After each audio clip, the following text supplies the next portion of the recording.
Selamat siang teman-teman. Perkenalkan, nama saya Amar Fatur Rahman.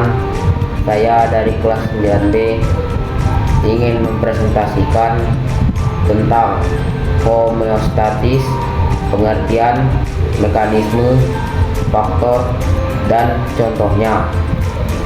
Yang pertama, pengertian homeostatis. Homeostatis adalah proses-proses yang dilakukan organisme hidup untuk mempertahankan lingkungan internal yang stabil meskipun terjadi perubahan kondisi eksternal. Stabilitas ini penting untuk berfungsinya sel dan organisme secara keseluruhan. Berbagai sistem dalam tubuh seperti pengaturan suhu, keseimbangan pH, dan kadar glukosa bergantung pada mekanisme homeo. 2. Pentingnya homeostatis. Yang pertama, menjaga fungsi sel. Homeostatis menjaga seperti suhu, pH, dan kadar air dalam tubuh pada tingkat yang sesuai, sehingga sel dapat berfungsi dengan baik. Jika lingkungan internal terlalu ekstrim, sel-sel tidak bisa bekerja secara efektif, dan ini bisa menyebabkan kerusakan atau kematian sel.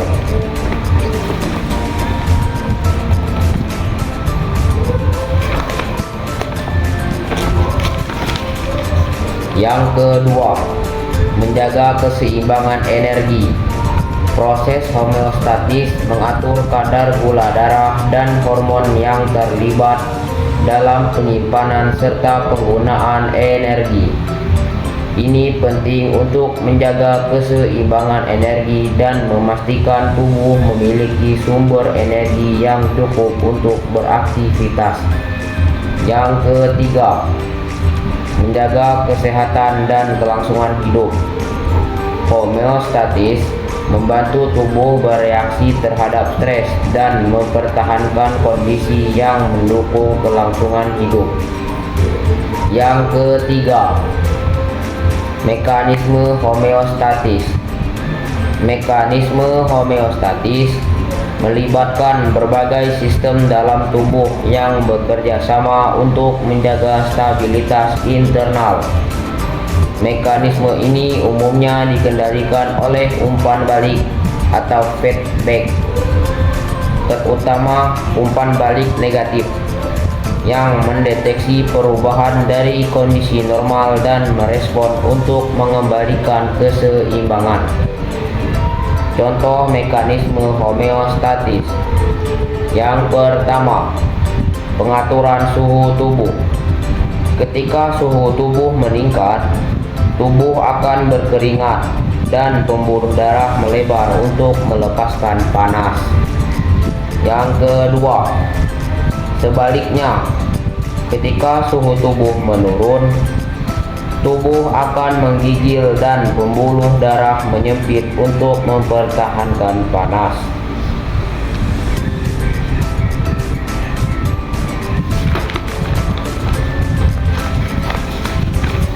Dan yang terakhir, pengaturan kadar gula darah.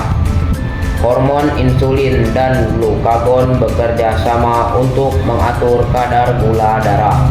Insulin menurunkan kadar gula darah, sedangkan glukagon meningkatkannya. Baiklah teman-teman, kita lanjut ke nomor selanjutnya. Selamat siang teman-teman. Perkenalkan, nama saya Muhammad Dion Febriansyah dari kelas 9B. Di sini saya akan membacakan nomor 4. 4. Faktor yang mempengaruhi homeostatis. Suhu lingkungan. Yang pertama, suhu berlebihan. Suhu lingkungan yang tinggi dapat mempengaruhi kemampuan tubuh untuk mengatur suhu, yang menyebabkan peningkatan keringat. Yang kedua, dingin berlebihan.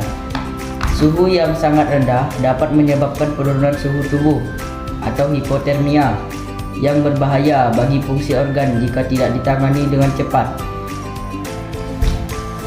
Ketersediaan nutrisi dan air. Yang pertama, kekurangan air, dehidrasi. Ketika tubuh kekurangan air, keseimbangan elektrolit terganggu yang dapat menyebabkan masalah pada fungsi organ seperti ginjal dan menurunkan tekanan darah. Yang kedua, kekurangan nutrisi. Kekurangan gizi seperti vitamin, mineral, atau makronutrien, karbohidrat, protein, lemak dapat mempengaruhi metabolisme tubuh dan fungsi organ. Misalnya, kekurangan glukosa mengganggu pengaturan energi.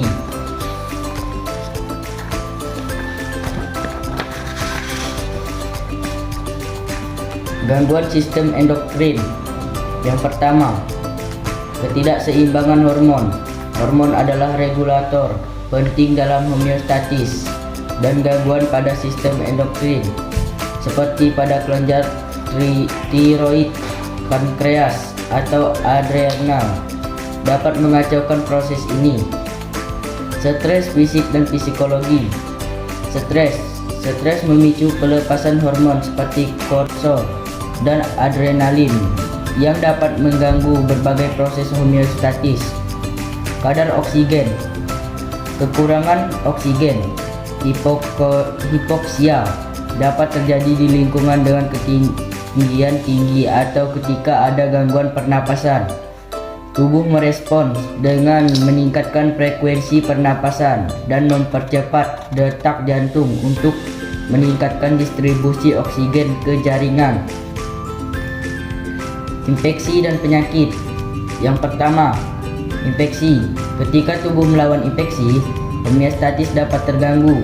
Misalnya, demam yang terjadi sebagai respon tubuh terhadap infeksi mengganggu pengaturan suhu tubuh normal.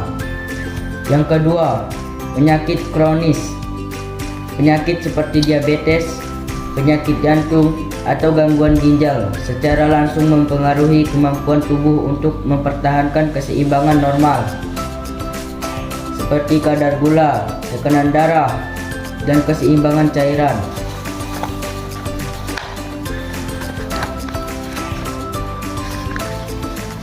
Faktor genetik. Beberapa gangguan homeostatis dapat diwariskan melalui faktor genetik. Misalnya, kondisi seperti hipotiroidisme atau fenilketonuria adalah gangguan genetik yang mempengaruhi kemampuan tubuh untuk mengatur metabolisme dan homeostatis. Usia. Penuaan secara alami mempengaruhi kemampuan tubuh untuk mempertahankan homeostatis. Fungsi organ seperti ginjal, jantung, dan paru-paru menurun seiring waktu, dan mekanisme pengaturan tubuh seperti penurunan suhu atau tekanan darah menjadi kurang efisien pada usia tua. Zat beracun atau racun. Yang pertama, paparan zat kimia berbahaya.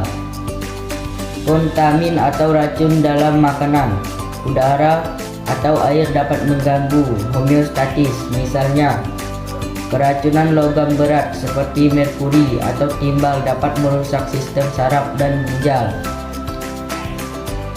Yang kedua, penggunaan alkohol dan obat. Penyalahgunaan alkohol dan obat-obatan dapat mengganggu fungsi hati, ginjal, dan sistem saraf, serta mempengaruhi keseimbangan metabolisme tubuh.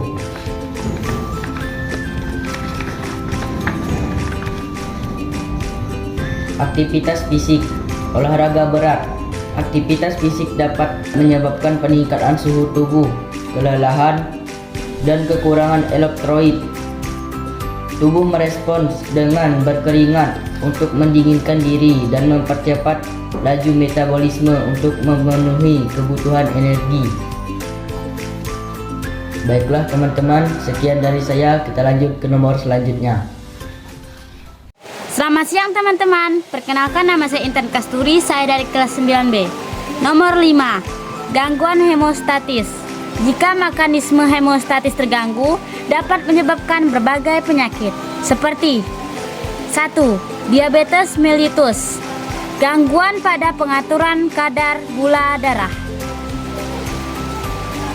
Asidiosis, kondisi pH darah terlalu asam. Hipertensi, tekanan darah tinggi. Dan terakhir, alkosis, kondisi pH darah terlalu basah. Terima kasih. Selamat siang teman-teman. Perkenalkan, nama saya Utin Siran Istiqomah. Di sini saya akan menjelaskan tentang nomor 6 yang berjudulkan cara menjaga homeostatis. Di sini saya akan membacakan 5 contoh homeostatis dalam kehidupan sehari-hari. Yang pertama, makan makanan bergizi. Kita semua juga tahu kalau makan makanan bergizi sangat penting untuk tubuh kita. Asupan nutrisi yang seimbang sangat penting untuk menjaga homeostatis. Yang kedua, minum air yang cukup. Air sangat penting untuk mengatur suhu tubuh dari berbagai proses metabolisme. Nomor 3, olahraga secara teratur. Olahraga membantu menjaga kesehatan jantung dan paru-paru serta meningkatkan metabolisme. Nomor 4, istirahat yang cukup. Tidur yang cukup sangat penting untuk memulihkan tubuh dan menjaga keseimbangan hormon. Yang kelima, kelola stres. Stres yang berkepanjangan dapat mengganggu homeostatis. Sekian dari saya akhiri. Wabillahi taufik walhidayah. Wassalamualaikum warahmatullahi wabarakatuh.